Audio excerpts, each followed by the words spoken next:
तो political parties, हमारे यहां की पॉलिटिक्स जो है वो इस देश के आंतरिक सुरक्षा के लिए खतरा है।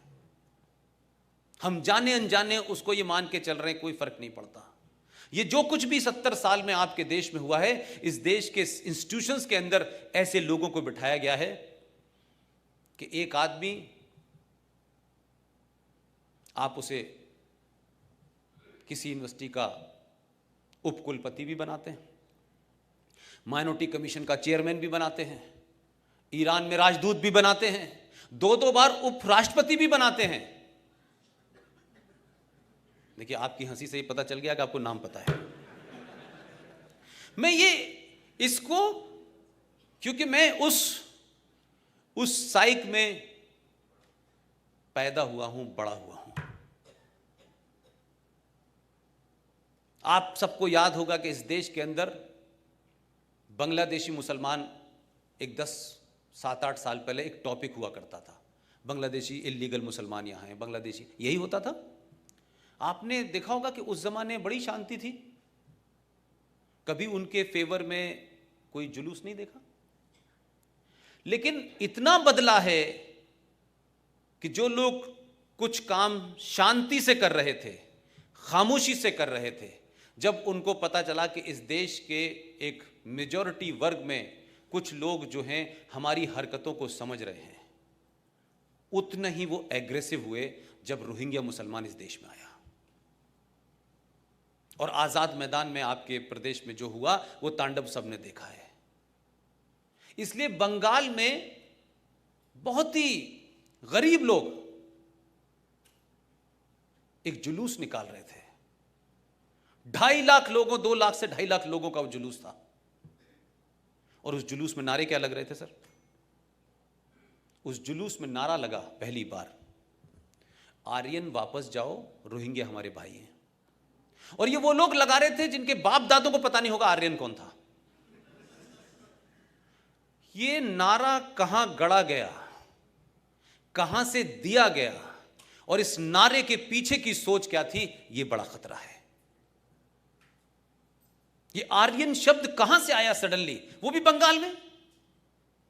और कौन लोग लगा रहे थे ये नारा, कैसे क्वाइन किया गया, इसको भी हमने नजरअंदाज कर दिया। वो इस देश के एक बड़े हिंदू वर्ग को, जो जाति में आपसे थोड़ा अलग है, उसको ये मैसेज दे रहे थे। जो जिन्ना साहब ने 1947 में एक शख्स को बंगाल से लेके गए और ये कहा कि इस देश के अपर कास्ट ने जो तुम्हारे साथ 1000 साल से किया है, इन्होंने हमारे साथ भी बड़ा बुरा किया है, लिहाजा हमारी दोनों की तकलीफ कॉमन है, इसलिए हम दोनों भाई भाई हैं। और बंगाल से एक साहब को इस गलत फहमी में लेके गए, वो बेचारे वहाँ गए, उनको पहला कानून मंत्री बनाया गया, संविधान भी उनका लिखा। लेकिन जिन्ना साहब को जाना था, क्योंकि गांधी जी भी जा चुके थे, तो एक ही प्रदेश के थे, तो दोनों को अपने समय समय वहीं पहुंचना था। तो जब उन्होंने ये कहा कि भाई हमारे प्रदेश में, आपके राज्य में 12 या 13% दलित थे पाकिस्तान में, रोज वो पढ़ते थे, आज रेप हो गया, आज मर्डर हो गया, आज किडनैप हो गया, रेप हो गया। ये सिर्फ इतनी सी बात उस शख्स से कही जो अलीगढ़ मुस्लिम विश्वविद्यालय से गया था और पाकिस्तान का पहला प्राइम मिनिस्टर बना, लियाकत अली खां।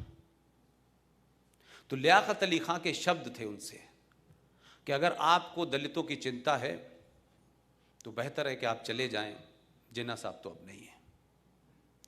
आज की जनरेशन से कह रहा हूं, गूगल पे जाएं, सर्च करें कि पाकिस्तान के पहले लॉ मिनिस्टर जोगेंद्र नाथ मंडल की चिट्ठी पढ़ें। हमने 47 में नहीं सीखा, और अब वो नया नारा नए अंदाज में आया है, और उसका नाम है जय भीम और जय मीम। समझते हैं आप लोग? मीम का मतलब क्या होता है?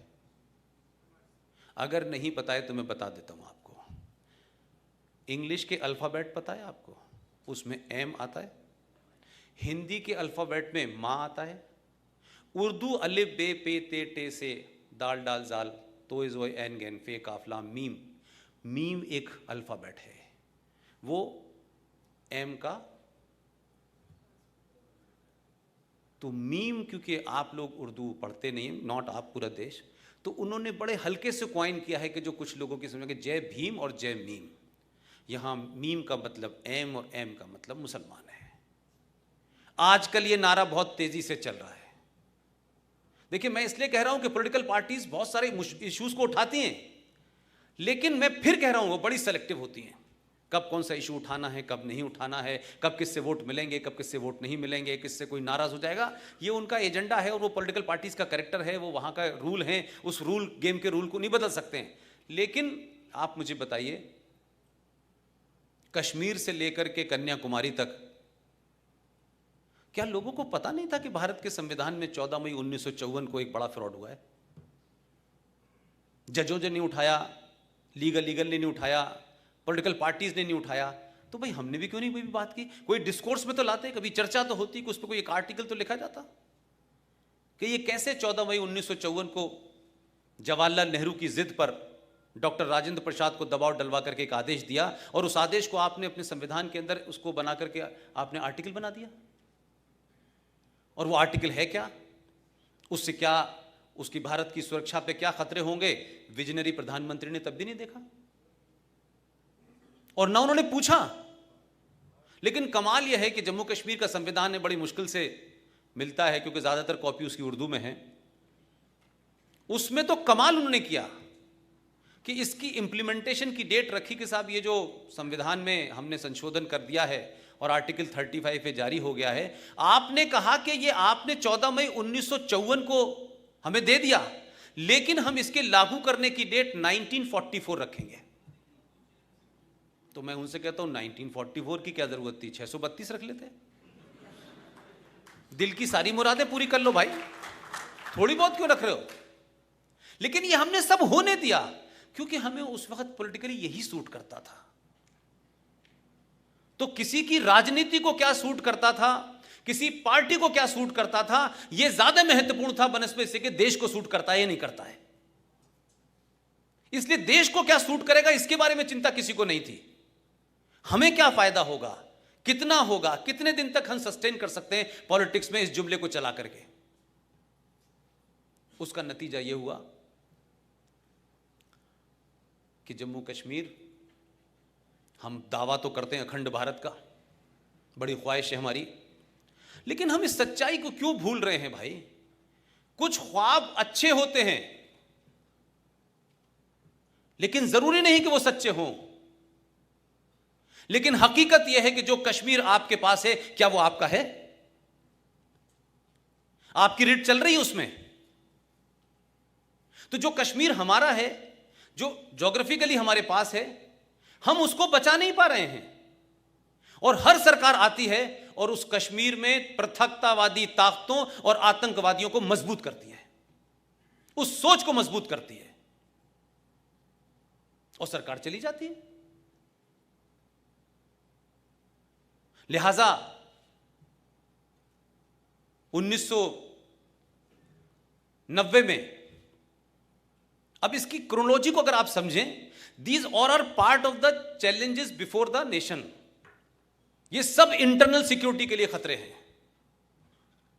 पाकिस्तान का फॉरेन ऑफिस ऐसे ही नहीं बोलता है। दुनिया में ऐसा मुल्क है जिसको टोटल आर्टिफिशियल मुल्क है, वो टोटल। और पाकिस्तान में पंजाब को माइनस कर दे, कलेप्स हो जाएगा।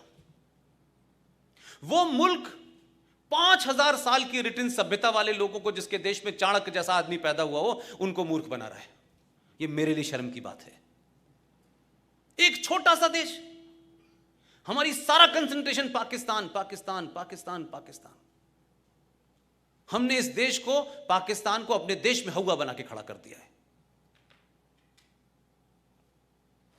कम से कम वो अच्छे हैं, बुरे हैं, लेकिन उनकी आपके प्रति पॉलिसी पिछले 70 सालों से ऊपर से नीचे नुक्ता नहीं बदला है।